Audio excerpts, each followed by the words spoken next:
Shalom Teens, apa kabar kalian? Senang sekali berjumpa dengan kalian di Sunday Service minggu ini. Sekarang kita mau angkat pujian untuk Tuhan, mari kita memuji Tuhan.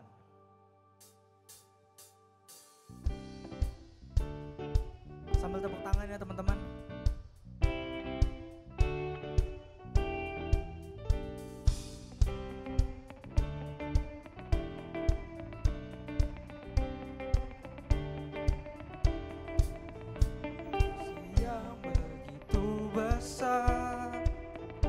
Lebih kuat dari dosa, kasih yang menemukanku, selamatkan dan pulihkanku. Ku naikkan syukurku, ku naikkan syukurku.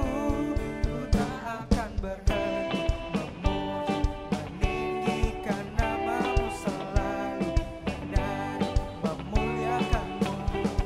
Dibebaskan, dibangkitkan, hidup yang kami dan kini hanya untukmu.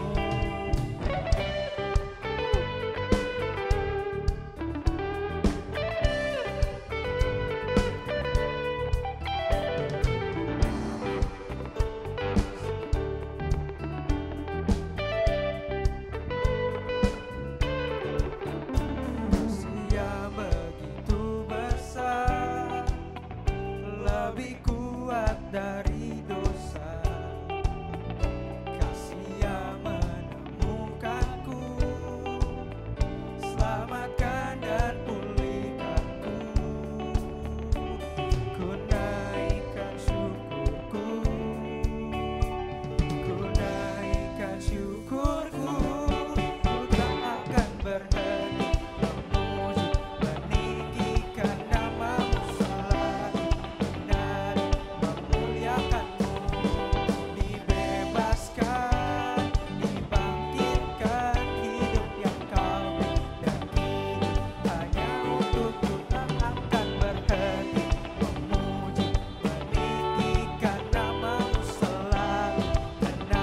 beri dan kini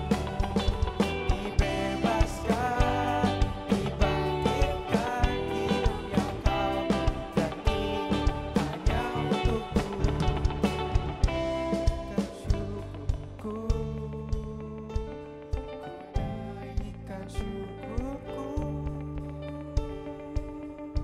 Tak akan berhenti memuji, meninggikan namamu selalu, menari, memuliakanmu. Dibebaskan, dibangkitkan, hidup yang kau beri dan kini hanya untukku. Naikkan syukurku, tak akan berhenti memuji, meninggikan namamu selalu, menari, memuliakanmu. Dibebaskan, dibangkitkan, hidup yang kau beri dan kini hanya untukku. Tak akan berhenti memuji, meninggikan namamu selalu, menari, memuliakanmu. Dibebaskan, dibangkitkan, hidup yang kau beri dan kini hanya untukku.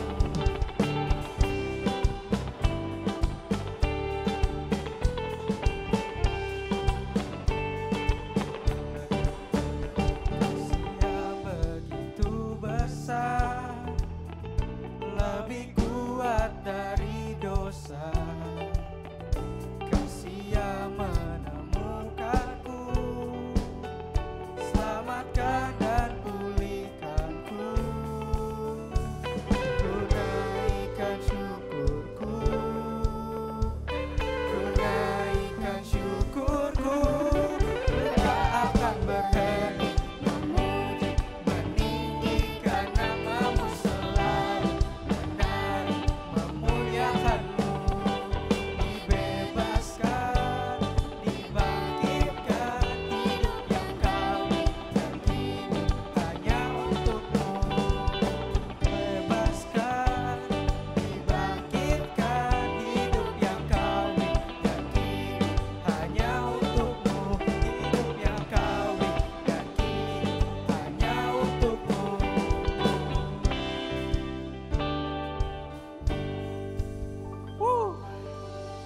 Oke, sekarang kita memasuki pujian yang kedua, yaitu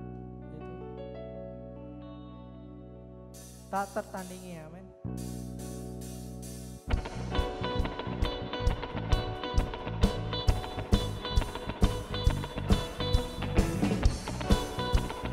Kita punya Tuhan yang dahsyat. Amin, teman-teman.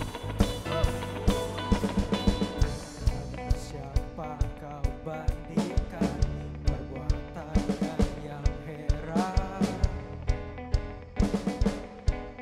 Tak ada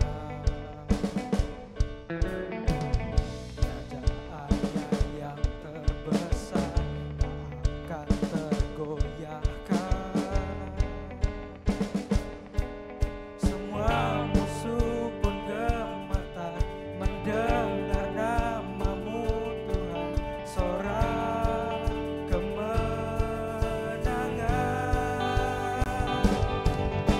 Sungguh tak tertandingi, tak ada yang setara denganmu, karena Yesus Tuhanlah yang terhebat, jauh melebihi dari penguasa di dunia.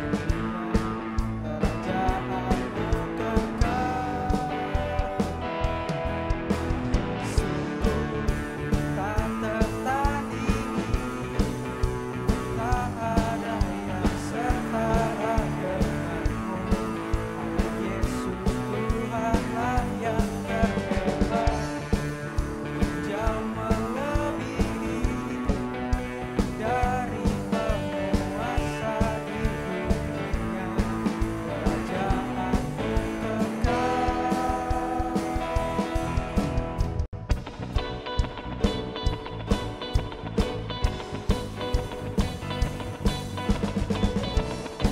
Siapa kau bandingkan perbuatannya yang heran? Tak ada kerajaannya yang terbesar tak akan tergoyahkan. Semua musuh pun gemetar mendengar namamu Tuhan, sorak kemenangan.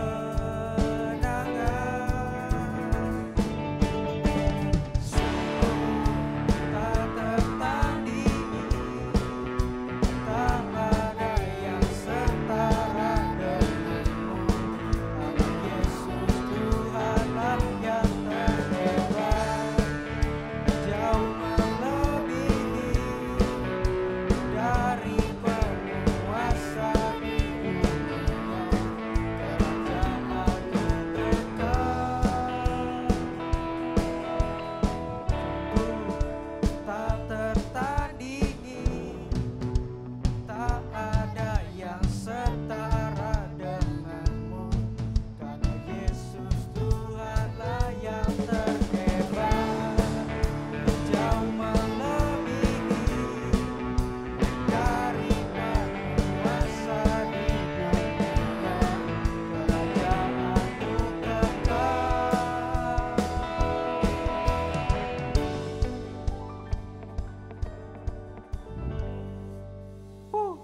Amin. Puji Tuhan. Sekarang kita mau menyembah Tuhan. Siapkan hati kita untuk masuk ke hadirat Tuhan.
kesetiaan-Mu Tuhan, Engkau Allah iman-Mu.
Kau kuatkan aku bertahan, Kau harapan dalam kesesakan,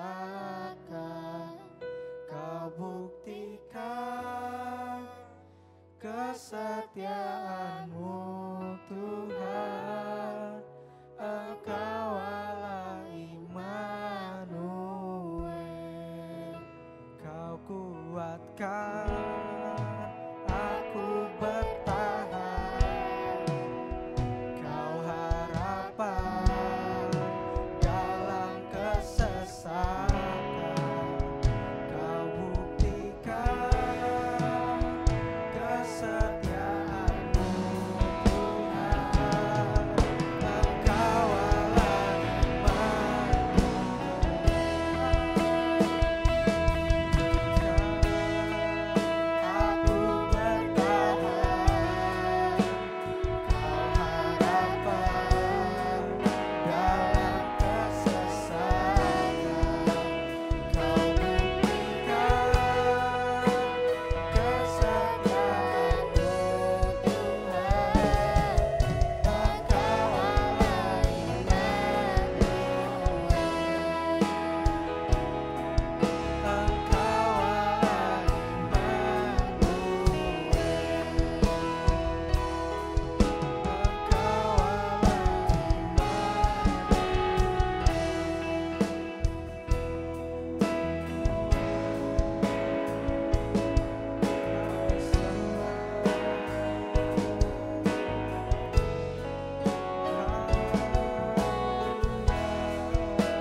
percaya janji-Mu ajaib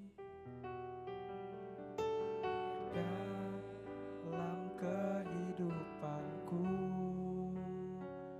Ku berserah di dalam kekuatan-Mu, hanya Kau segalanya bagiku. Ku percaya janji-Mu ajaib terukir dalam kehidupanku.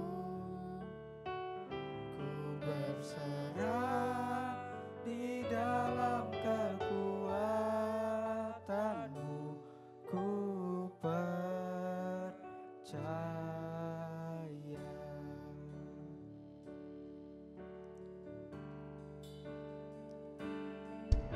Sungguh besar setiamu,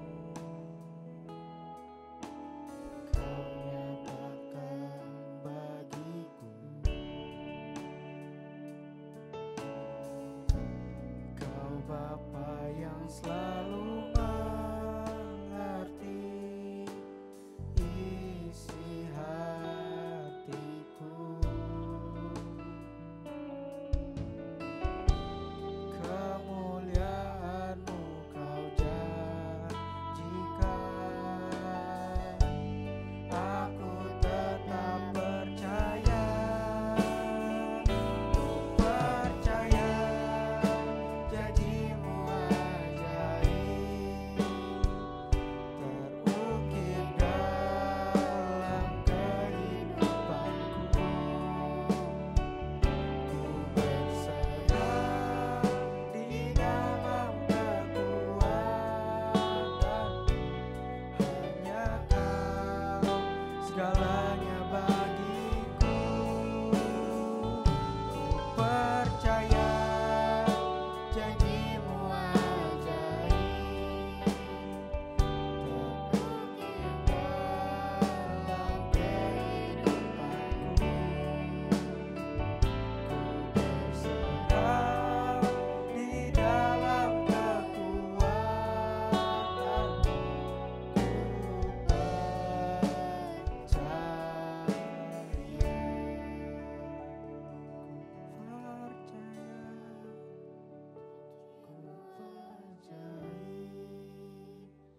terukir dalam kehidupanku.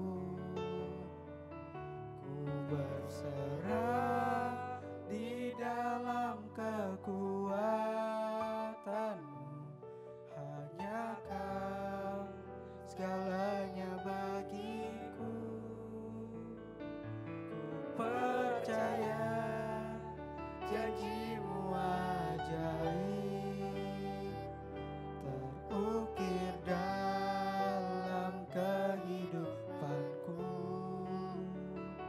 Ku berserah di dalam kekuatan-Mu. Ku percaya. Ku berserah di dalam kekuatan-Mu. Ku percaya.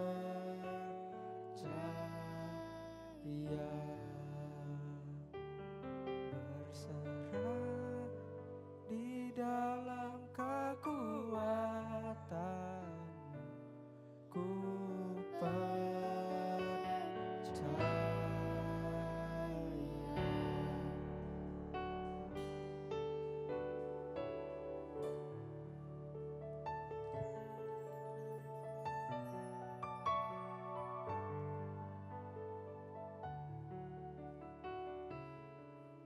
Bapak, terima kasih Tuhan untuk kebaikan-Mu Tuhan.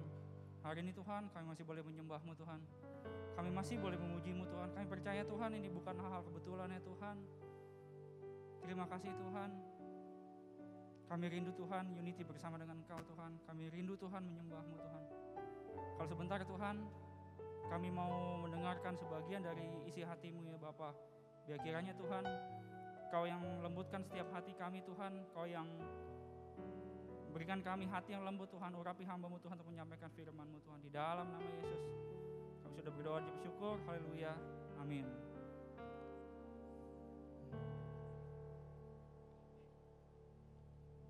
Oke, shalom adik-adik semua, Happy New Year. Aku percaya kita semua dalam kondisi baik ya, puji Tuhan juga. Di tahun lalu, tahun 2020 sekalipun kita mengalami yang namanya pandemi COVID-19, tapi aku percaya kita semua dalam lindungan Tuhan, gak ada satupun dari kita yang sakit. Kita boleh melalui tahun 2020 kemarin, dari mulai Januari, kemudian bulan Maret, kita mengalami yang namanya pandemi, sampai dengan bulan Desember, kita boleh lalui dan kita boleh masuk ke tahun yang baru. Di awalnya mungkin aku percaya adik-adik di rumah pun pasti merasa bingung ya, ini keadaan seperti apa, aku belum pernah mengalami. Begitupun dengan aku gitu, aku baru pernah yang namanya mengalami pandemi. Bingung memang pada waktu itu, pada pertama kali ya bingung, ini keadaan seperti apa. Karena kan pada waktu itu bisa dibilang belum ada obatnya, belum ada vaksinnya. Cara sembuhnya adalah, cara memutuskan rantai penyebaran virus ini adalah dengan apa? Kita nggak boleh beraktivitas di luar, kita harus di rumah, ya kan? Kita harus membiasakan diri dengan memakai masker. Kalau misalkan urgent gitu ya, kita mau keluar, kayak misalkan aku kan kerja di luar, aku harus pakai masker gitu kan. Pertama kali pakai masker nggak enak, pengap. Tapi itu adalah solusi untuk kita menyetop penularan virus COVID-19 itu gitu. Kemudian apalagi kita harus rajin mencuci tangan. Berbagai macam aktivitas pun, berbagai macam kegiatan pun harus lebih banyak dilakukan dari rumah, ya kan? Yang sekolah, adik-adik di rumah yang sekolah harus belajar atau sekolah melalui Zoom gitu kan. Kadang kalau di doa malam aku suka tanya, gimana rasanya belajar dari rumah? Ada yang bilang enak, ada juga yang bilang gak enak Kak. Aku gak bisa main sama teman, aku gak bisa ketemu sama teman gitu kan. Rasanya cuman bosen, cuman liatin layar doang gitu. Kemudian dari yang sebelumnya mungkin kita bisa pergi ke mall, ya kan, kita bisa nonton di bioskop, kita bisa hangout bareng orang tua kita, bareng keluarga kita. Tapi itu semua di tahun pada awal-awalnya itu kita nggak boleh, kita nggak bisa melakukan hal itu gitu. Kita harus taat, kita harus patuh sama aturan pemerintah kalau kita harus menjaga jarak, pakai masker gitu kan. Banyak sekali aturan yang mungkin dibuat demi kebaikan kita juga. Kemudian aturan-aturan pemerintah yang harus kita taati demi kebaikan kita bersama gitu loh. Nah itu tahun 2020. Nah puji Tuhan kita boleh masuk ke tahun 2021 ini semua karena perkenanan Tuhan, semua karena kebaikan Tuhan, gak ada hal yang kebetulan, aku percaya, dan kita semua ditolong Tuhan ya. Nah aku mau sharing, tahun 2021 melalui gembala sidang kita, Opa Niko, Tuhan berpesan gitu bahwa tahun 2021 ini adalah the year of integrity, yaitu tahun integritas. Nah mungkin adik-adik di rumah bingung ya, integritas tuh apa? Boleh tolong ditampilkan slide-nya Kak. Nah kita akan belajar sedikit mengenai integritas. Apa sih integritas itu? Ya boleh ditampilkan Kak. Apa sih integritas itu? Penjelasan mengenai integritas di slide berikutnya. Nah, ya, jadi integritas itu adalah, aku bacain, suatu kepribadian seseorang yang bertindak secara konsisten dan utuh, baik dalam perkataan maupun perbuatan, sesuai dengan nilai-nilai dan kode etik. Nah artinya apa? Kita berkata-kata, kita melakukan sesuatu, itu nggak ditambah-tambahin, nggak dikurang-kurangin. Artinya begini, kita ngomong jujur gitu. Kita misalkan menyampaikan pesan kepada seseorang dari orang lain gitu. Kita menyampaikannya dengan jujur. Jangan orang ngomong cuma sampai B, tapi kita ngomong sama teman kita misalkan bisa sampai C, bisa sampai D gitu loh. Nah itu namanya kita nggak sesuai, kita nggak jujur mengatakan hal tersebut. Kemudian dalam perbuatan, contohnya dalam perbuatan tuh apa sih? Dengan nggak dilebih-lebihin, dengan nggak dikurang-kurangin, dengan utuh. Maksudnya misalkan gini, contohnya adalah kalau kalian di sekolah, ulangan atau ujian, pasti ada aturan yang namanya nggak boleh nyontek gitu kan. Nah kalau kita sebagai orang yang, sebagai anak-anak yang taat atau berintegritas, sekalipun mungkin gurunya lagi ke toilet, sekalipun mungkin gurunya lagi nggak memperhatikan kita, itu pasti kita namanya nggak mencontek. Itu namanya apa? Kita mendengarkan tindakan kita, kita lakukan itu sesuai dengan arahan ibu atau bapak guru. Nah itu namanya kita berintegritas gitu. Kemudian contoh lain berintegritas tuh misalkan apa? Nanti di next selanjutnya aku kasih banyak contoh mengenai integritas. Nah kemudian aku mau bagikan juga tentang ciri-ciri orang yang berintegritas tuh seperti apa sih? Nah yang pertama adalah jujur dan dapat dipercaya. Nah seperti apa contohnya orang jujur dan dapat dipercaya? Contohnya tadi misalkan mengenai nggak menyontek tadi gitu ya. Atau misalkan kalian disuruh mama kalian belanja di warung gitu kan. Belanja di warung dikasih uang misalkan 10.000 ya kan. Dikasih belanjanya cuma 5.000 artinya kembalinya 5.000. Nah kembali 5.000-nya itu dikembalikan kepada mama kalian atau misalkan dipakai jajan. Nah, sebagai orang yang jujur dan dapat dipercaya, kembalinya 5.000 itu harus dikembalikan ke mama kalian. Nah, itu namanya jujur. Nah, dengan begitu, misalkan Yesaya dipercaya seperti itu, wah Yesaya jujur ya, aku kasih 10.000, belanjanya cuma 5.000, benar loh dikembaliin 5.000, enggak jadi 2.000. Nah, itu namanya jujur. Dengan demikian, Yesaya pun bisa dikasih kepercayaan lagi sama mamanya dalam hal yang lain. Misalkan tadi belanja gitu. Bisa aja mungkin Yesaya disuruh beli apa gitu dengan nilai yang lebih besar. Mamanya perlahan-lahan jadi percaya. Nah itu adalah jujur dapat percaya. Kemudian yang berikutnya adalah punya komitmen. Nah komitmen aku tahun 2021 ini berkomitmen. Misalnya aku mau rajin baca Alkitab aku mau baca satu hari itu 3 pasal karena Coach Charlie ngomong gitu-gitu mulu gitu kan, disuruh baca Alkitab. Nah tahun 2021 ini aku mau baca Alkitab deh.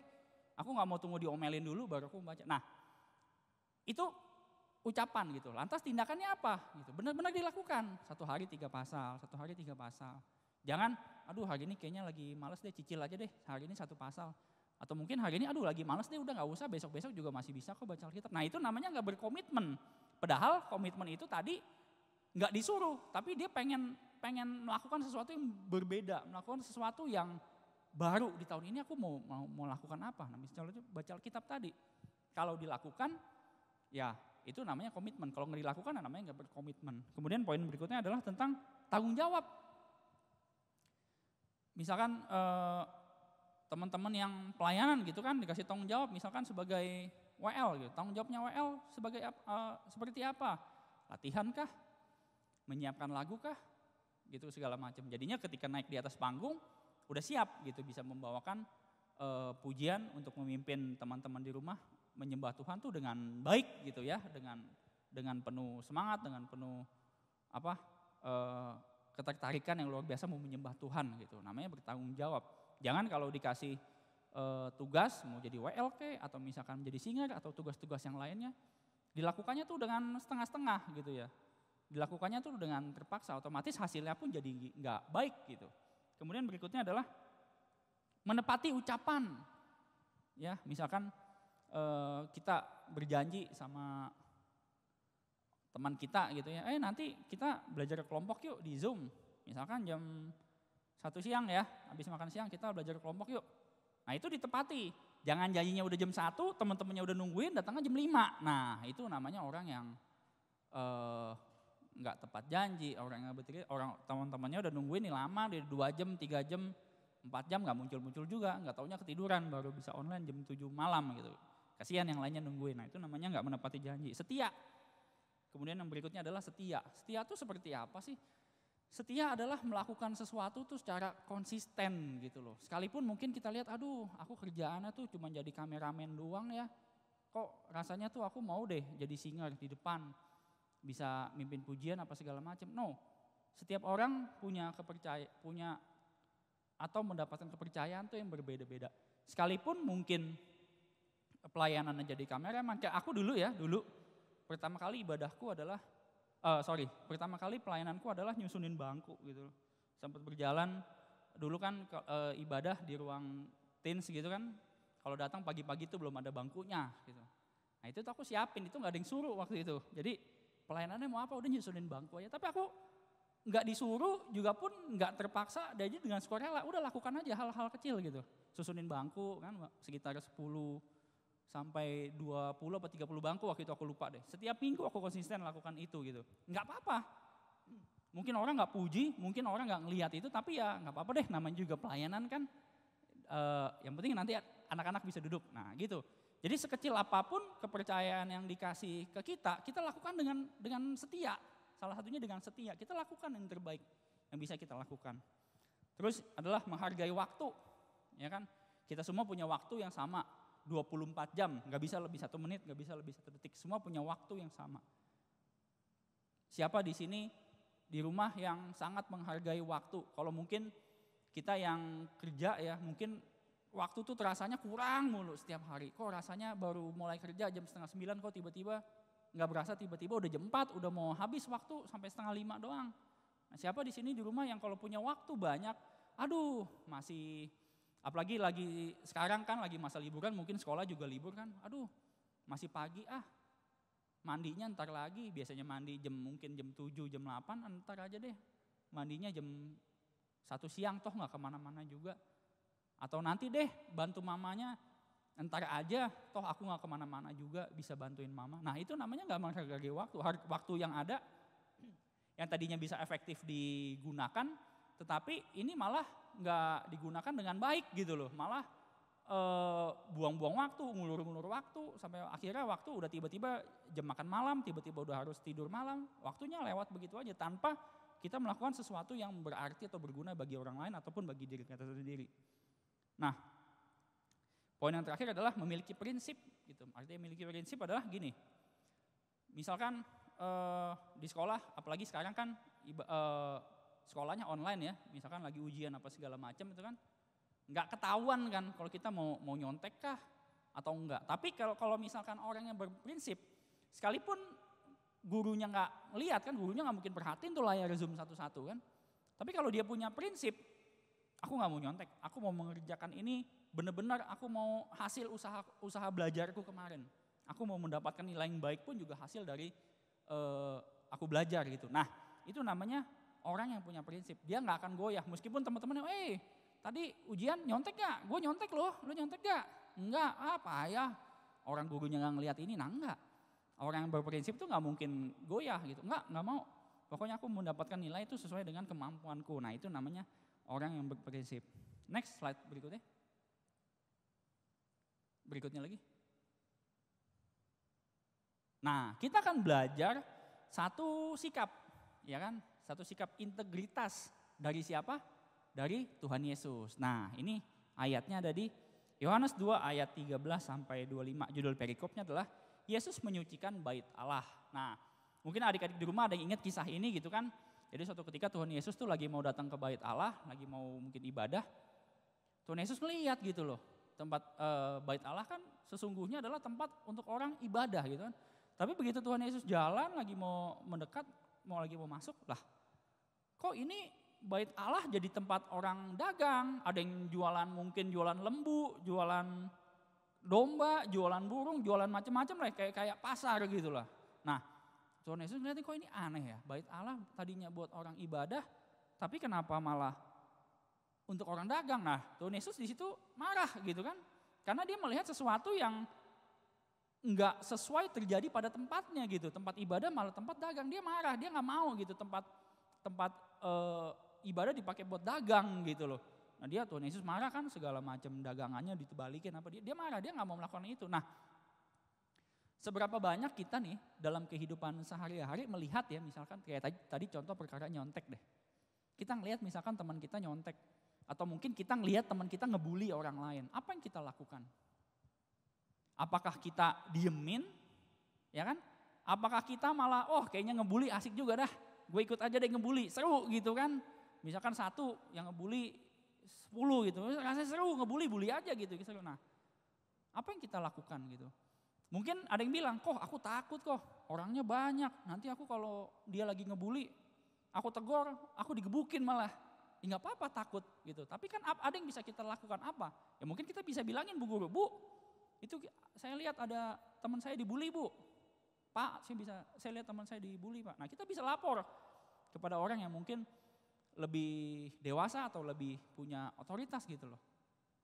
Ya kan? Terus misalkan lihat teman kita nyontek. Nah kita negor, kita kasih tahu ibu guru atau kita ikut-ikutan. Wah dia aja nyontek bisa, kenapa gue nggak bisa? Nah kan salah, yang ditiru salah, bukannya benar malah salah. Nah apa yang mau kita lakukan?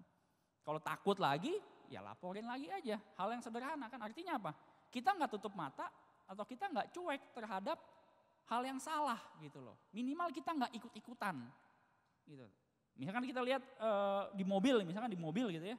Kita lagi naik mobil, depan kita ada mobil buka jendela, buang sampah sembarangan. Apa yang kita lakukan?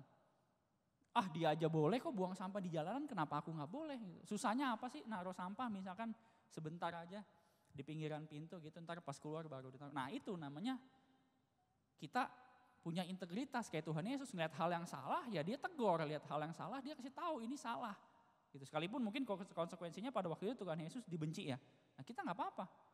Kita lakukan, yang penting kita membela sesuatu yang memang itu benar. Nah itu namanya integritas. Jadi adik-adik seberapa sulit sih atau seberapa mudah sih kita yang namanya melakukan integritas. Karena begini, kalau misalkan dari masa muda kalian kita sudah mulai belajar yang namanya integritas, sampai nanti kalian dewasa, kalian mungkin jadi seorang profesional atau mungkin kalian menjadi seorang wira swasta gitu ya.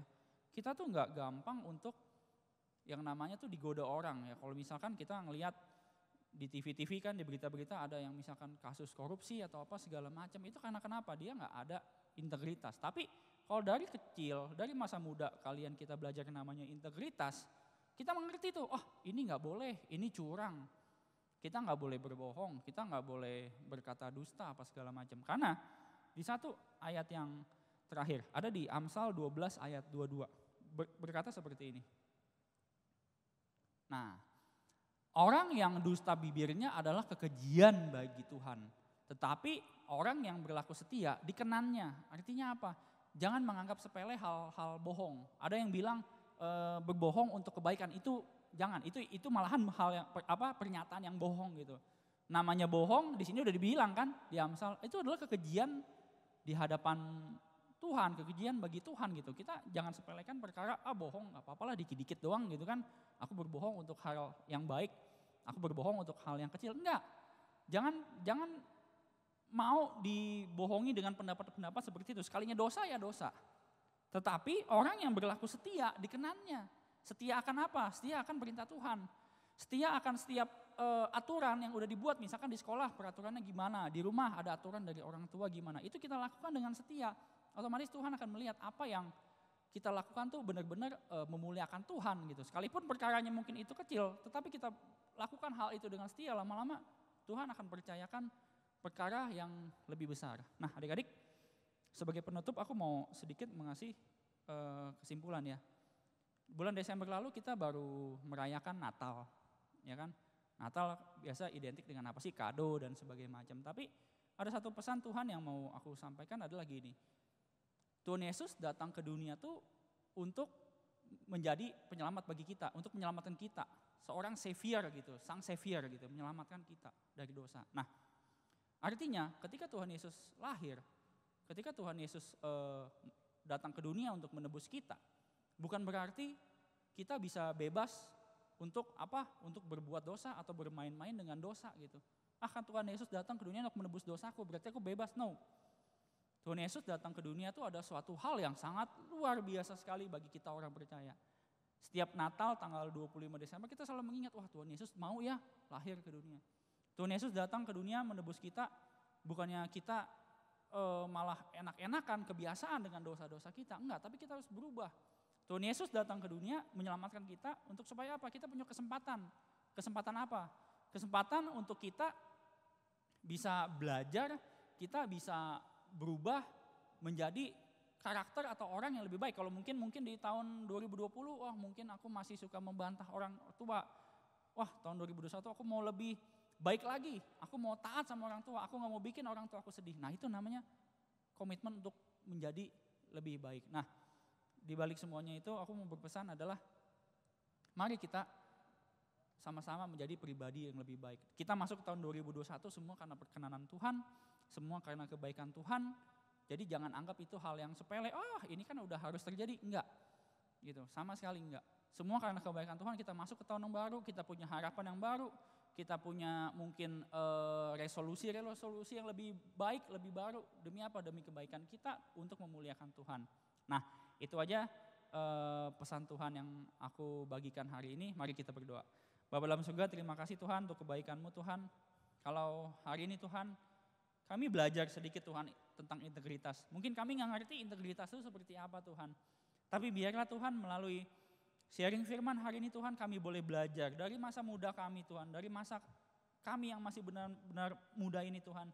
Kami mau belajar untuk hidup taat di hadapan-Mu Tuhan. Kami mau jadi anak-anak yang memuliakan nama-Mu. Kami mau jadi anak-anak menyenangkan-Mu. Kami mau jadi terang, kami mau jadi berkat bagi banyak orang. Tuhan pimpin kami, ajar kami mengerti Tuhan setiap apa yang mau Engkau bagi kami lakukan dalam kehidupan kami Tuhan, untuk memuliakan nama-Mu Bapa. Terima kasih Tuhan Yesus untuk kebaikan-Mu Tuhan, kalau kami boleh mendengarkan firman-Mu Tuhan, supaya setiap firman Tuhan yang kami dengarkan Tuhan, setiap saat, setiap waktu Tuhan boleh tertanam, bertumbuh dan berbuah Tuhan bagi kehidupan kami dan bagi kehidupan orang lain. Terima kasih Bapa, terus jagai Tuhan anak-anak-Mu Tuhan, dimanapun anak-anak-Mu berada Tuhan, berkati mereka dengan kesehatan Tuhan, dengan hikmat, dengan kepintaran Tuhan. Bapa jagai pergaulan mereka, jagai mulut mata mereka Tuhan, sehingga mereka Tuhan hanya memuliakan nama-Mu Bapa. Terima kasih Tuhan, kami serahkan doa kami ke dalam tangan-Mu, di dalam nama Yesus kami sudah berdoa dan ucap syukur, haleluya, amin. Ya, terima kasih adik-adik, kita ketemu lagi di ibadah minggu depan. See you, bye-bye.